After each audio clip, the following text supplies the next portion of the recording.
What's up everybody, Rogue Hero here. In today's video I'm going to be talking about 5 side deck cards you guys all forgot about.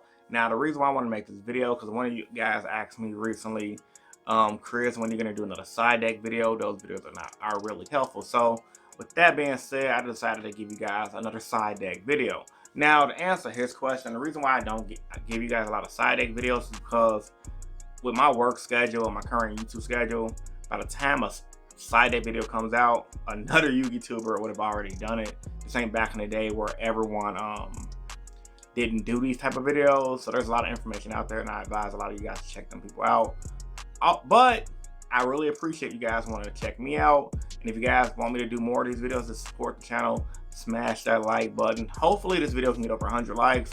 If not, I really appreciate everyone who clicked the video and is gonna enjoy it. So with that being said, I wanted to make this video different. So I'm going to talk about side deck cards. I'm not really seeing a lot in the side deck. Not saying that no one has never played it recently at all, but these are cards people may just have forgot about. So with all that being said, let's get into it. Without further ado, let's begin. Ice on my wrist, looking kinda cool. Bad bitch with me, she ain't tryna move. Niggas staring at me, what you tryna do? Got me looking at my watch, and it's time to do. Let's start with my number 5 side deck card. That's a card that used to get ran a lot, and that is Dinko Seco. Dinko Seco is a monster of a card. The fact it can just lock out back row is really good, due to the fact that in today's format where we have decks like Altergeist trying to make a comeback, we have decks like what's that deck called again? A flip-flop deck. Can't think of the name. Save my life. You guys know the deck I'm talking about. The deck that runs based off flip monsters. That deck's really good. A lot of decks are really relying a lot on a lot of back row. And that's what cards like Dinko Seco come into place, shutting that back row off. Now granted, a lot of back row decks are running the Solemn package, meaning the Solemn Warning and the triple Solemn Judgment. Solemn Judgment being at 3 is huge for decks like Altergeist and the other deck whose name I cannot remember right now. It's just driving me freaking crazy because the camera's rolling.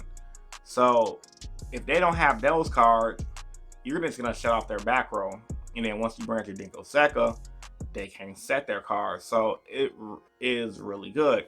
There are a lot of decks that can abuse Dinko Seco, like Pendulums, prime example, like Heroes, prime example, Thunder Dragons, prime example, and he's Thunder too, which is a bonus for the Thunder Dragon player. So honestly, Dinko Seco is a really solid card, and I highly recommend everyone to pick him up because it's cheap for one, and for two, back row decks are freaking making a comeback, especially with things like Nibiru, Dimensional Shifter, and that crazy spell card that completely shuts off fields being released. Number 4, Prohibition. Now, a lot of you players are probably like, Chris, you crazy. Why would anybody want to run Prohibition? Well, you might ask. I'm glad you guys asked that question. Prohibition is a solid side deck card for people who may be siding in Nibiru against you. What does Nibiru do, may ask? If you guys do not know, who've been living literally under a rock, Nibiru is a new hand trap that will be releasing in the Mega 10 Gold series, whose effect pretty much reads, when your opponent would special summon, I believe, 5 or more times in a turn, you can just special summon him to your board and tribute off as many as your opponent's monsters as you possibly can, and give them a token with the combined attack of all those monsters. Why is this relevant, you guys may ask? Well, let me see.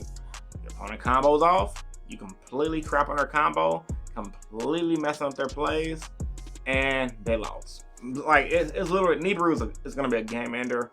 Everyone's scared about it, but if you have a card like Prohibition, display Prohibition called Nibiru, continue with your combos. They may or may not have another hand trap for you, but at the same time, if you open up double Prohibition, display that and call the other hand trap, and you're good to go. I think honestly Prohibition is a really good tech card for things like Nibiru, and it's really solid against decks, even like hero decks. You can play Prohibition, call Forest, and you're good to go. Against Thunder Dragons, you can just call Colossus, and you're not going to guarantee to beat it, but you're good to go to kind of locking them out. I mean, I'm pretty sure there's better targets to call against for Thunder Dragons. That's just an example. against Sky Strikers called Ray. Man, Prohibition can be a solid pick for you guys. I think honestly, you kind of fell out of favor because it is a little slower. It is a card that you have to open in your first hand, and it kind of sucks the mid game. But if you guys want something to catch your opponent off guard, that is definitely the most popular and better card to pick up and try it out. So yeah, man, just give it a test out. People used to run it back in the days when Harpy Ladies first came back out, the Harpy support, because they had like a stupid ruling where you can play Prohibition, call Harpy Lady, and just crap on the whole deck. But that's neither here nor there. I'm staying a little bit too on that card. Check out Prohibition because this is a very solid card. Number 3, Mind Crush. Well, Yu-Gi used to say, Mind Crush! And it's just a solid card, bro. Like, Mind Crush has been around forever. Really simple, and it kind of plays how Prohibition plays. If you go first, make a big board, well, scratch that. It don't play how Prohibition plays, because Prohibition works when you going first. But Mind Crush, it activates as a solidifier for the format for decks that does a lot of searching. Every deck in the game does a lot of searching right now. The only reason Mind Crush kind of fell out of favor because no matter if you stop one card or not, a lot of decks tend to be able to combo off. But against those decks like Subterror, which is the deck I was forgetting earlier, and decks like can't think. Nah, I forgot. My memory is all over the place. Against decks that just rely on like one card a lot, it can be very powerful against heroes you can call Forest.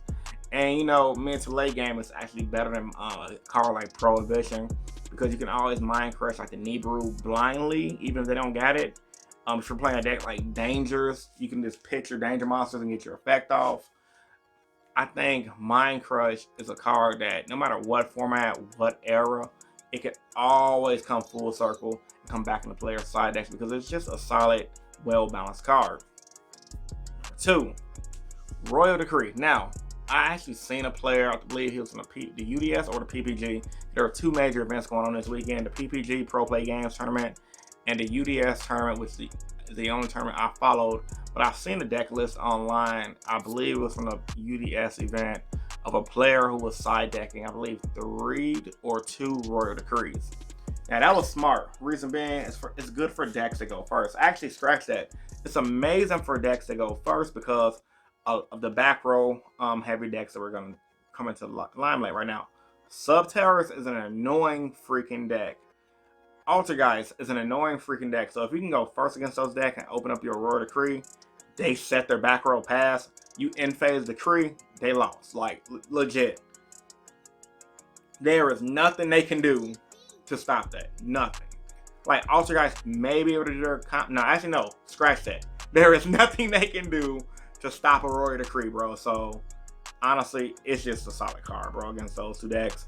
Other than those decks, it just craps on everything. And even going second, if you time the Decree right, despite the fact of them having a lot of back row and a lot of cards that are like counter traps, you can completely just crap on their day and make them have a hard time. So I think that guy, whoever you was, dude, you were smart for running Royal Decree. And it's definitely a card people forgot about and people forgot to side deck about. And the last card I'm going to talk about is Mindrun. Number 1, Mindrun. Reason being, Mindrun, I've preached for a while now. It is going to be to a point where it's going to come out and just kick the crap out of everybody. What is Mindrun? You guys may ask. Pay 1,000 life points. And pretty much card effects in the hand cannot be activated. You got Nibiru coming out. You got Dimensional Shifter coming out. You have Danger Thunder Dragons being a deck where I have a lot of cards and effects that activate in the hand. Mindrun is a card, just the ability it can shut off Danger Thunder Dragons in general, and or a lot of these powerful hand traps like Nibiru is very critical in the current meta because it can just win you a game because it makes all of their hand traps dead draws and it makes the Thunder Dragon deck barely able to play. So, you know, I know there's obviously the reason why people don't play is because you have to open it in your first turn hand for it to be good.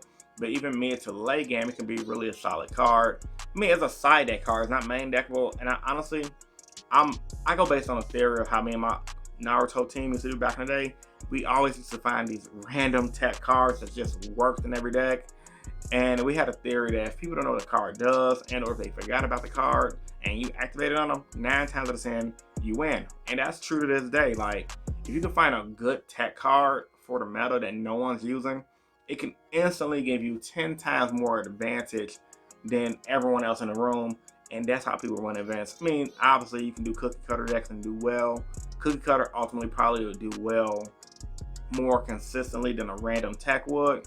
There's nothing more satisfying than beating people with a card that you found out was good that everyone thought was crap. So I'm gonna leave you guys with that. Tell me what you guys think about this video in the comment section down below. Like the video if you're new here and subscribe for more. I'm uploading every Sunday, Monday, and Tuesdays now, and I do my live streams on Wednesdays between 9 a.m. and 9 p.m. and 10 p.m. Central Standard Time, usually in the parking lot of my gym before I do my workout and I let my caffeine kick in. So with all that being said, man, this is Rogue Hero, and I'm signing out. See you guys in the next one. Peace and stay innovative. Deuces.